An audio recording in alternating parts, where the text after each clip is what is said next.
Conference in Manhattan.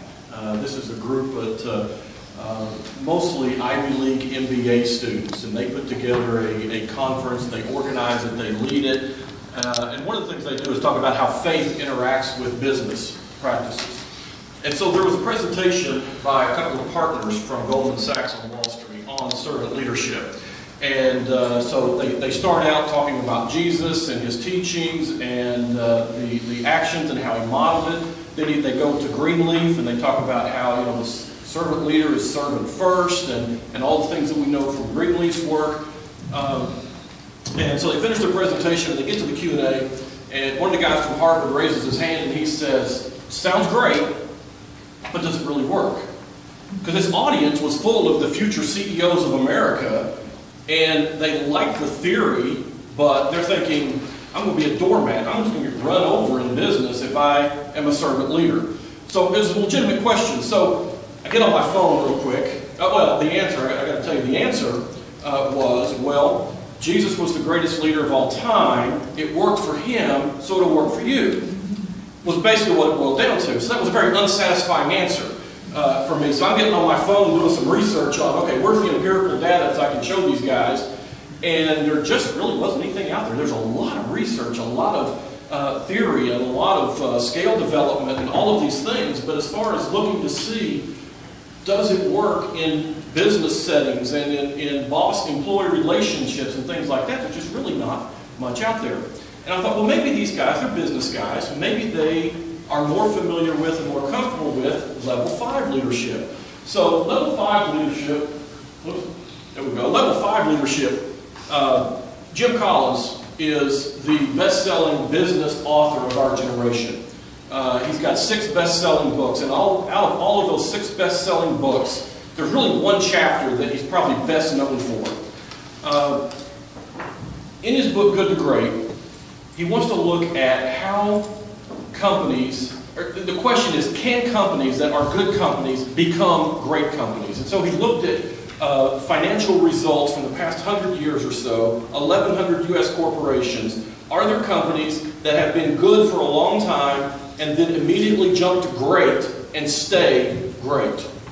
Is that possible? Out of the 1,100 or 1,300 companies he looked at, there were 11 companies that had done that. And one of the things that he found, he talks about in the second chapter of Good to Great, is all of these 11 companies had the same thing in common that the comparison companies that he compared them to in the same industry didn't have.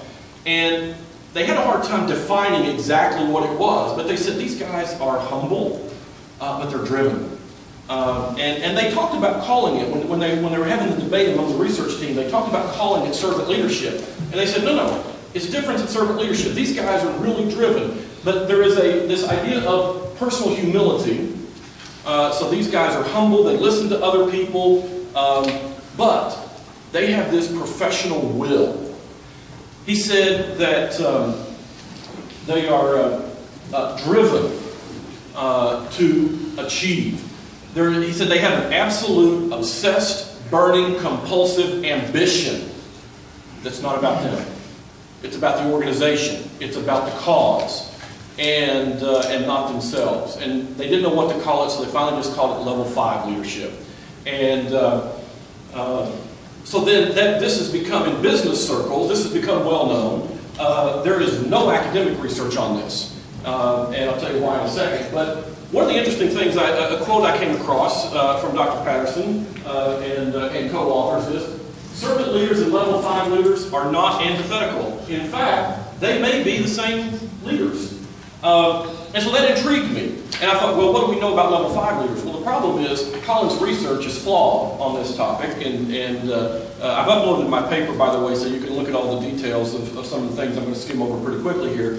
But we've got some flawed research here that's drawn some conclusions. And so what I wanted to do is say, we need to get some good research on level 5 leadership that we can draw some conclusions. The problem is Collins simply described level 5 leadership. He didn't provide any instrument to measure it. He just said, this is sort of what they look like, and gave some examples. And so that led me, this quote and the desire to learn more led me to my PhD dissertation a couple of years ago, where I said, okay, I'm going to develop an instrument. So that was my dissertation, was developing an instrument so we could measure it. And so now we can look at it from an academic perspective and see how that compares. So for this research project, I wanted to look at 3 different types of leadership. I wanted to start with transformational leadership.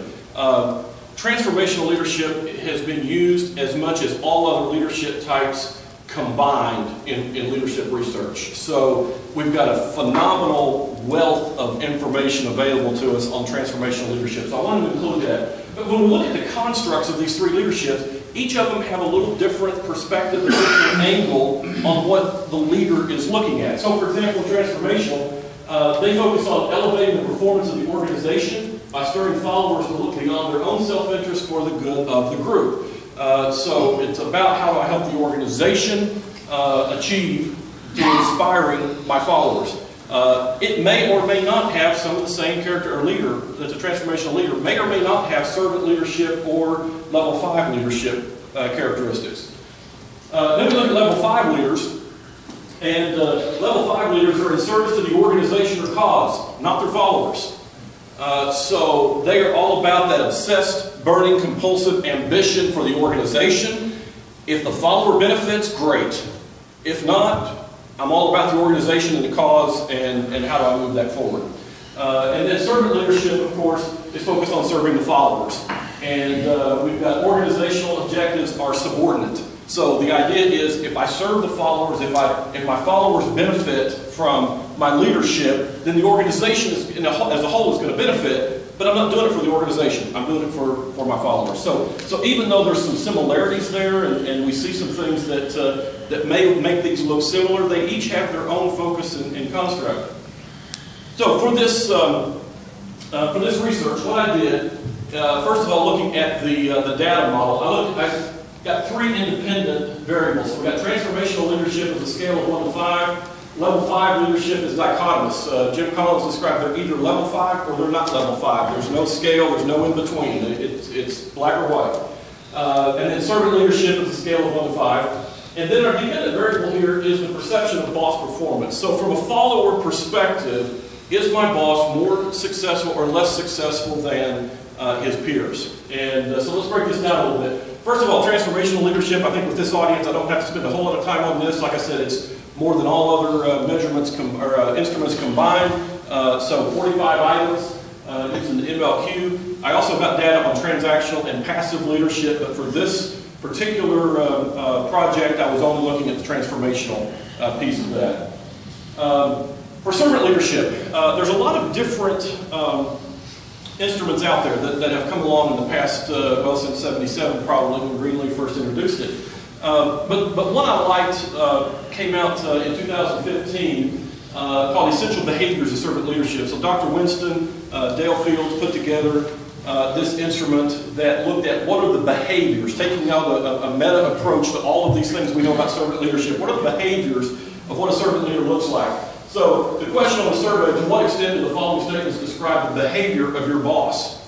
So practices what he preaches, serves people without regard to nationality, gender, or race, sees serving as a mission or responsibility to others, shows genuine interest in employees as people, understands that serving others is most important, is willing to make sacrifices, seeks to instill trust, is always honest, driven by a sense of higher calling, and promotes values that transcend self-interest and material success. So those are the questions that our folks were asked to respond to. How does your boss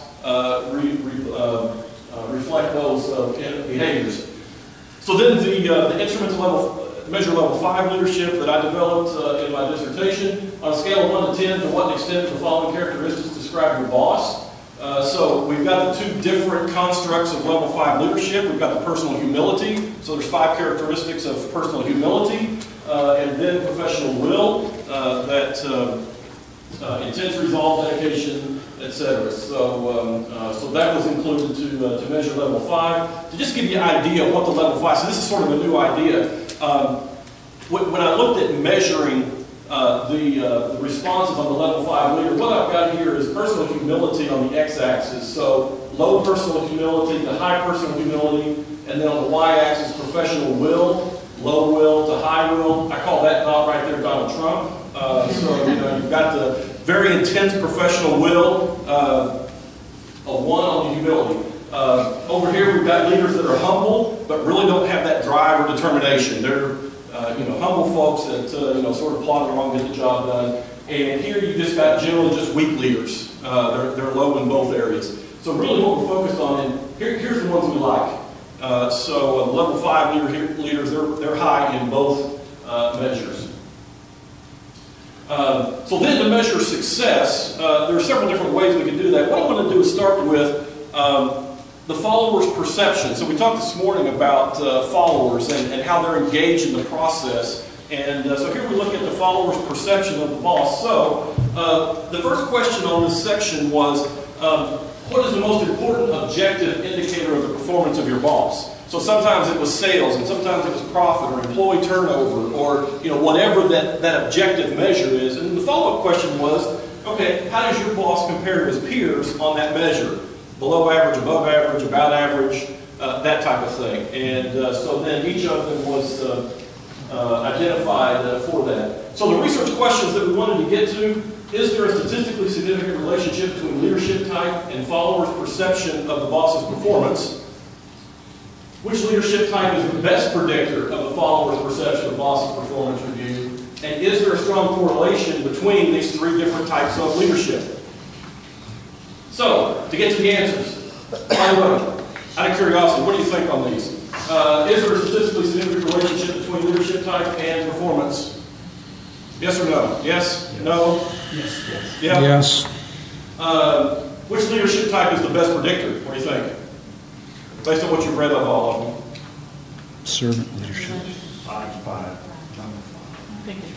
Level 5, servant. Nobody's taking transformational? It depends. All right. Is there a strong correlation between these 3? Do followers tend to identify if their boss tends to be one of them? Do they tend to be all 3 of them? Okay, let's find out. The results. First of all, the participants. So here's a little view of who we had participated in. All of them were adult, American, full-time employees with a boss.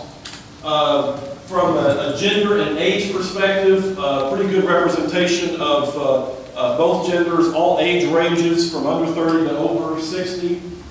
When we look at the type of organizations they work for and the participant's job level, not to go into detail, but just sort of show you, we've got folks from for-profit companies, education, nonprofits, from clerical and service down to senior management, teachers, individual contributors, so sort of a wide range of people with bosses.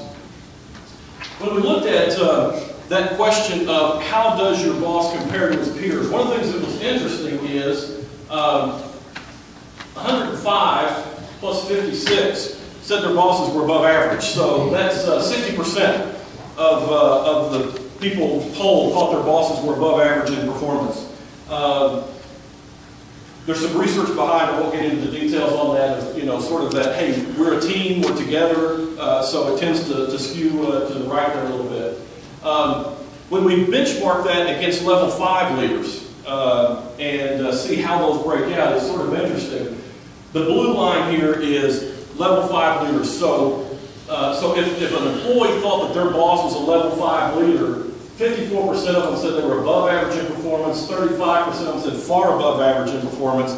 So together, 89% of level 5 leaders are considered to be above average.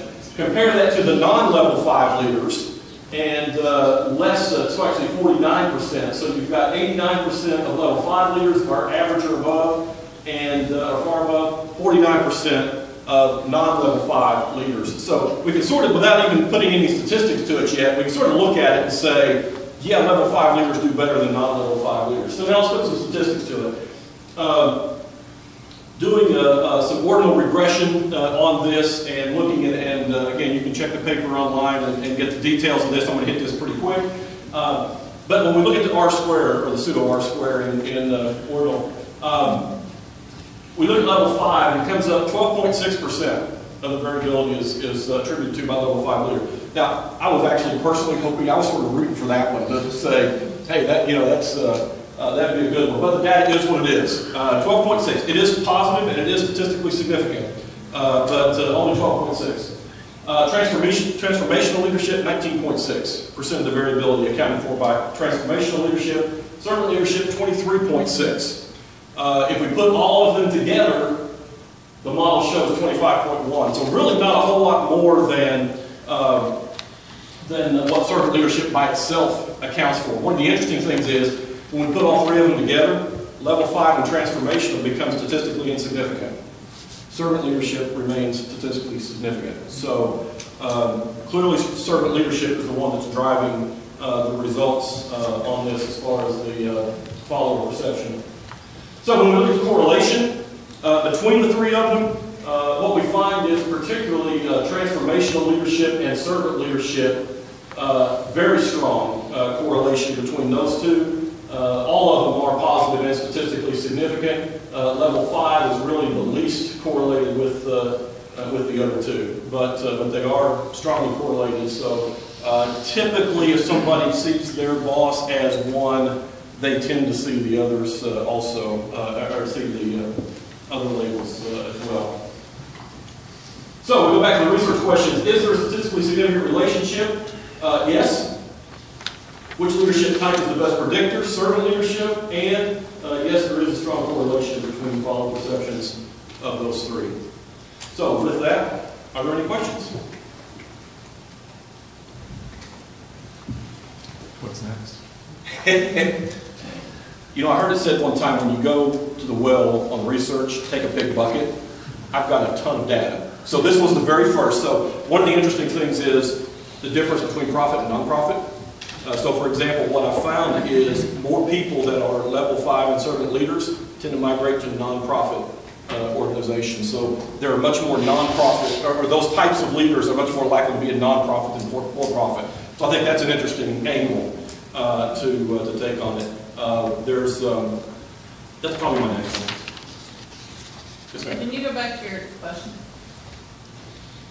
So I struggle with the second one because I'm wondering how culture and mission of the organization relates to that and plays into that. Because when I think about different organizations, there are some that servant leadership, there's just no freaking way that that's going to be valid.